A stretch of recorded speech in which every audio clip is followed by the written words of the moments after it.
Halo teman-teman, kembali lagi di channel 11 Hardware dengan Bumi di sini. Ya, kali ini kita akan membahas laptop lagi. Kali ini kita kedatangan Acer Swift 3X atau Acer Swift 3X. Ya, ini masih dalam bagian dari keluarganya Acer Swift 3 series. Apa yang spesial dari laptop ini? Ya, ini adalah laptop yang pertama kali menggunakan GPU dari Intel, yaitu adalah GPU Intel Iris Xe Max. Dan prosesornya juga sudah dibekali dengan prosesor Intel Core generasi ke-11, yaitu adalah Intel Core i5 1135G7. Nah, seperti apa performanya dan bagaimana impresi kami terhadap laptop Acer Swift 3X ini? Namun sebelum kita mulai videonya, jangan lupa untuk subscribe dulu channel 11 Hardware dan follow Instagram kita di @11.hardware. Acer Swift 3X versi Core i5 ini hadir di Indonesia dengan harga di sekitar 13,5 juta rupiah. Sedangkan untuk versi Core i7-nya berada di kisaran 17,4 juta rupiah. Untuk versi Core i5-nya ini dibekali dengan RAM 8 GB, sedangkan untuk yang Core i7-nya dibekali dengan RAM 16 GB. Acer Swift 3X ini hadir dengan desain yang sedikit berbeda dari keluarga Acer Swift 3 lain yang pernah kami coba. Kalau kita perhatikan di bagian engsel belakangnya ini, kini terdapat aksen berwarna yang cukup kontras dengan warna dasar laptopnya. Kalau kita ingat-ingat lagi, bagian engsel belakangnya ini biasanya ada di depan, yang letaknya berada di bawah layar. Ya, kalian bisa lihat di seri Swift 3 yang lalu, bagian engselnya ini ada di depan seperti ini. Dengan adanya tambahan material pada engsel belakangnya ini, secara otomatis bagian bawah laptop dapat terangkat sedikit ketika kita buka laptopnya. Hal ini tentu dapat memperlancar aliran udara. Namun konsekuensinya, kita jadi tidak bisa menengkuk layarnya sampai dengan 180 derajat. Laptop ini punya berat di 1,3 kg dan ketebalan maksimumnya berada di 1,79 cm.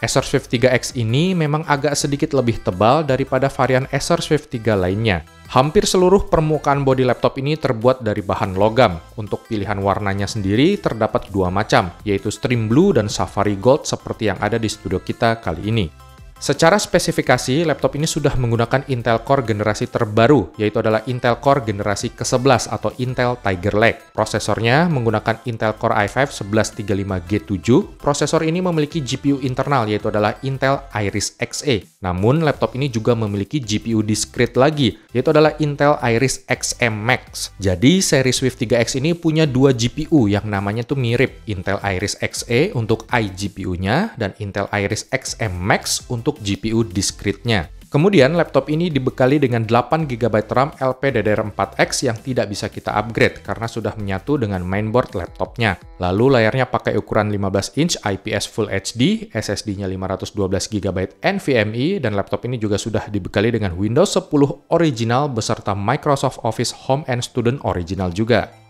Kemudian kita beralih ke layarnya. Layarnya ini menggunakan panel dari Cimei Innolux yang memiliki klaim pabrikan mendekati 100% sRGB. Brightness maksimumnya juga cukup tinggi yang mencapai sekitar 320 nits. Di bawah layar, kita akan menemukan lubang X-House di bagian kanan. Di bagian atas layar terdapat webcam dan lubang-lubang kecil yang nampaknya juga berfungsi sebagai mic. Ya, ini adalah kualitas suara dari webcamnya. Ini menggunakan webcam resolusi 720p 30 fps. Di sebelah kiri atas saya ada AC yang kipasnya paling tinggi, kecepatan kipasnya. Gimana teman-teman suaranya, kualitas suaranya? Jernih atau enggak? Untuk keyboardnya ini berwarna hitam, tombol-tombolnya empuk ketika ditekan, namun hanya terdapat backlight satu tingkat saja. Tombol powernya ada di bagian kanan atas yang berdekatan sekali dengan tombol delete, yang agak riskan sih untuk tak sengaja tertekan. Kemudian untuk touchpad-nya cukup standar feel-nya, tidak ada kendala berarti yang saya temukan di sini. Untuk konektivitasnya, di sebelah kiri laptop kita menemukan charging port, port HDMI, USB 3.2 Gen 1, dan ada USB Type-C 3.2 Gen 2 yang sudah mendukung Thunderbolt 4. USB Thunderbolt 4 di sini sebenarnya sudah support untuk pengisian daya baterai sampai dengan 65 watt. Namun Acer di sini masih tetap menggunakan port khusus untuk pengisian daya. Hal ini sepertinya dilakukan Acer untuk menghemat biaya produksi, di mana kemungkinan Acer Swift 3X ini masih menggunakan parts yang juga digunakan di laptop Acer Swift 3 sebelumnya. Lalu di sebelah kanan laptop kita akan menemukan audio combo jack, USB 2.0, lampu indikator, dan Kensington lock. Di bagian bawah laptop terdapat rongga-rongga kecil untuk intake udara. Lalu terdapat juga 4 buah dudukan karet. Di sebelah dudukan karet bagian depan terdapat 2 buah lubang speaker. Suara speakernya ini cukup enak didengar walau suaranya tidak terlalu keras. Sama seperti varian Acer Swift 3 lainnya, baut bagian bawah laptop hanya bisa dibuka dengan obeng kecil berbentuk bintang seperti ini. Oke, ini adalah bagian dalam laptopnya. Hanya terdapat 1 buah slot M.2 SSD yang kosong yang bisa kita upgrade. Untuk RAM-nya sudah menjadi satu dengan mainboard-nya. Kayaknya sih ini adalah letak IC memorinya. Terdapat juga baterai dengan kapasitas 3720 mAh. Baterainya ini cukup irit. Saya coba nonton Netflix ataupun YouTube non-stop bisa tahan sampai dengan 8 jam. Dan kalau hanya untuk kegiatan ringan seperti ngetik atau browsing, daya tahan baterainya bisa lebih dari 12 jam. Oke, langsung aja kita cek performa dari laptop ini. Pertama, ini adalah performa Cinebench R15-nya. Performa multicore dan single thread dari laptop ini sangatlah luar biasa. Multicore performance-nya melebihi CPU di laptop lain yang pernah kami coba. Contohnya, skor 952 CB ini melebihi pendahulunya, yaitu Intel Core i5 1035G7. Bahkan bisa melebihi skor multicore-nya Intel 1165G7 yang ada di laptop brand lain, yang nampaknya di limit performanya. Intel Core i5 1135G7 yang ada di laptop ini nampaknya berjalan tanpa limitasi sama sekali, sehingga skornya bisa tinggi seperti ini. Untuk konsistensi performanya pun sangat mengesankan. Penurunan performa hanya terjadi sedikit saja, itu pun hanya sekitaran 50-an CB.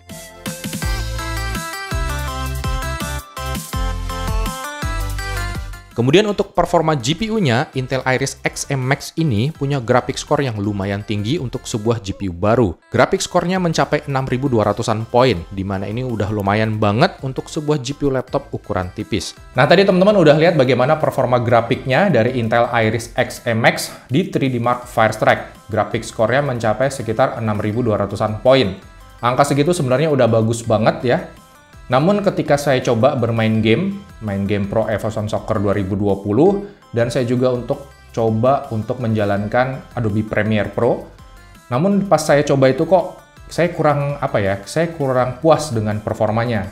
Contoh pas main PS 2020 itu pakai settingan 1080p dan settingan grafik low, itu tuh masih nge-lag apalagi kalau ada kemelut di depan gawang.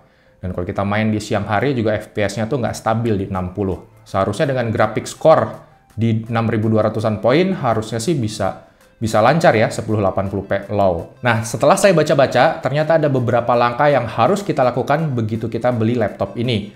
Pertama, kita harus install sendiri driver dari VGA-nya, yaitu adalah Intel Iris Xe Max. Nah, teman-teman bisa googling dan kalian bisa download dari website resminya Intel.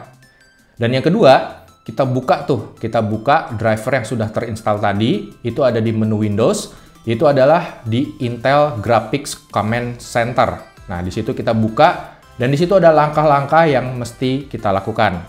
Oke, kita coba aja langsung ya. Oke, kita mulai sekarang kita ke menu Start-nya ya.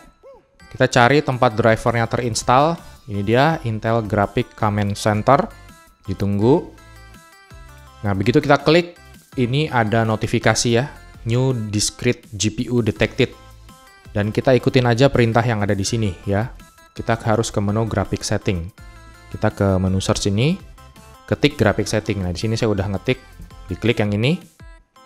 Nah, di sini kita harus add dulu ya. Kita browse dulu. Kalau saya ini udah saya setting jadi ya. Kalau kalian belum setting ini masih kosong ya. Kan ketik browse, kalian cari program, aplikasi atau game apa yang akan di-optimize. Nah, contoh di sini saya sudah menggunakan eFootball PS 2020, ketik option. Nah, defaultnya tuh dia let Windows decide. Nah, kita harus ubah ke high performance. Begitu saya ubah ke high performance seperti ini, itu FPS-nya benar-benar nambah ya. Benar-benar nambah dan benar-benar lebih stabil. Dan ini juga berlaku untuk Adobe Premiere Pro. Dan beberapa game yang mungkin dia lebih ke CPU intensif.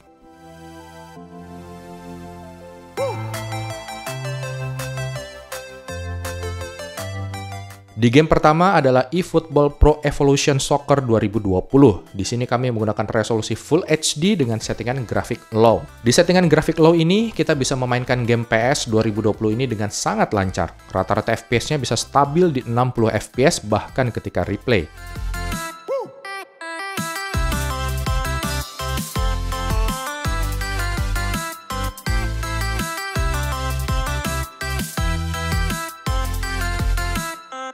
Lalu di game kedua, kami coba di game SnowRunner. Saya menggunakan settingan graphic low, TAA aktif di resolusi Full HD. Di game ini kita bisa dapat rata-rata di 38 FPS di scene rintangan yang berat. 38 FPS ini menurut saya masih cukup playable untuk game sekelas SnowRunner yang punya tempo agak lambat. Dan settingan graphic low ini menurut saya sih masih terlihat bagus detail gambarnya.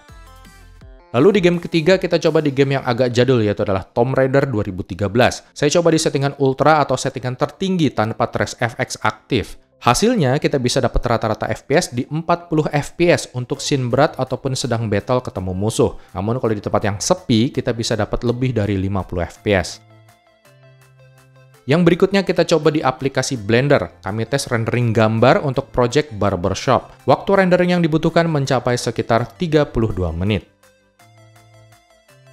Kemudian untuk suhunya, saya coba tes suhu di ruangan ber-AC 25 derajat Celcius dengan memainkan game PS 2020 selama 2,5 jam non-stop. Suhu prosesor maksimalnya mencapai 78 derajat Celcius, sedangkan untuk suhu GPU-nya mencapai maksimal di 81 derajat Celcius. Suhu segini menurut saya termasuk cukup baik jika kita lihat dari performa yang dihasilkan. Suhu segini juga lebih adem jika kita bandingkan dengan laptop-laptop tipis lain pada umumnya. Suhu permukaan laptop juga masih cukup terjaga. Titik terpanasnya sendiri ada di sekitar bagian tengah keyboard dan di dekat tombol WASD. Oke teman-teman, saya sendiri sudah cukup banyak sebenarnya mencoba laptop Acer Swift 3 dari berbagai generasi sejak tahun 2018 yang lalu. Menurut saya, Acer Swift 3X ini adalah seri Swift 3 yang paling matang performanya. Dukungan Intel Core generasi ke-11 dan GPU discrete terbaru Intel Iris Xe Max memang cukup memberikan angin segar. Kita jadi punya banyak alternatif pilihan dalam memilih laptop-laptop tipis di budget belasan juta. Demikian video singkat kita kali ini. Jangan lupa untuk dukung terus channel 11 Hardware dan sampai jumpa lagi di video kita yang berikutnya.